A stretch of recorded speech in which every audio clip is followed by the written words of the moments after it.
पूर्णिमा व्रत कथा। जय श्री हरि। प्राचीन समय की बात है। एक नगर में एक गरीब ब्राह्मण अपनी पत्नी और बच्चों के साथ रहता था।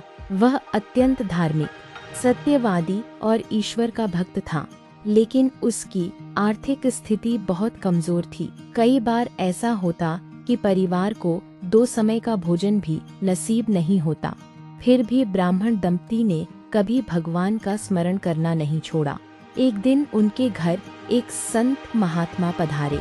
ब्राह्मण और उसकी पत्नी ने अपनी सामर्थ्य के अनुसार उनका आदर सत्कार किया। महात्मा उनकी सेवा और भक्ति से बहुत प्रसन्न हुए।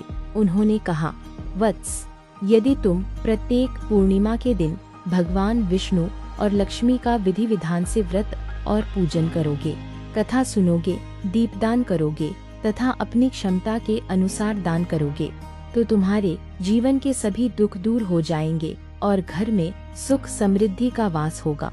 महात्मा के जाने के बाद ब्राह्मण दंपति ने पूरे श्रद्धा भाव से पूर्णिमा व्रत करना आरंभ कर दिया। वे प्रातःकाल स्नान करके स्वच्छ वस्त्र धारण करते, भगवान विष्णु और माता लक्ष्मी की पूजा करते, फल फूल अर्पित करते, दीप जलाते और पूरे दिन भगवान के नाम का स्मरण करते। शाम को कथा सुनते और आरती के बाद जरूरतमंदों को अन्न तथा वस्त्र का दान करते। धीरे धीरे भगवान की कृपा बरसने लगी। उनके घर में अन्न धन की कमी दूर होने लगी।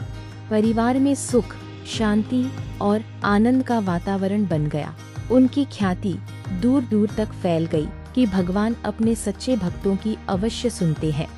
उसी नगर में एक धनी व्यापारी रहता था। उसने देखा कि गरीब ब्राह्मण का जीवन बदल गया है। उसने कारण पूछा। ब्राह्मण ने उसे पूर्णिमा व्रत का महत्व बताया। व्यापारी ने भी व्रत करना शुरू किया, लेकिन उसका उद्देश्य केवल धन बढ़ाना था।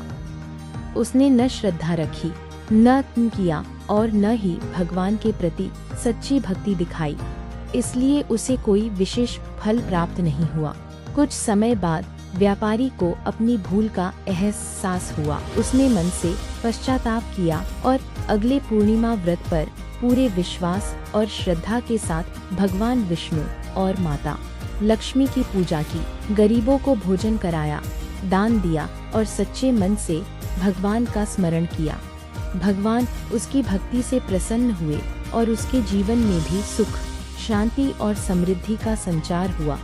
तभी से यह मान्यता है कि जो भी श्रद्धा, विश्वास और नियम पूर्वक पूर्णिमा का व्रत करता है, भगवान विष्णु और माता लक्ष्मी उस पर अपनी कृपा बरसाते हैं। उसके घर में धन, धान्य, सुख, शांति और सौभाग्य का वास होता है तथा परिवार में प्रेम और मंगल बना रहता है। व्रत का संदेश। पूर्णिमा का व्रत केवल धन प्राप्त करने का साधन नहीं है, बल्कि यह मन की पवित्रता, ईश्वर के प्रति श्रद्धा, दया, सेवा और दान की भावना को बढ़ाने का पर्व है। जो व्यक्ति निष्काम भाव से यह व्रत करता है, उसके जीवन में भगवान की कृपा सदैव बनी रहती है। श्री हरि विष्णु भगवान की जय। माता लक्ष्मी की जय। पूर्णिमा व्रत कथा समाप्त।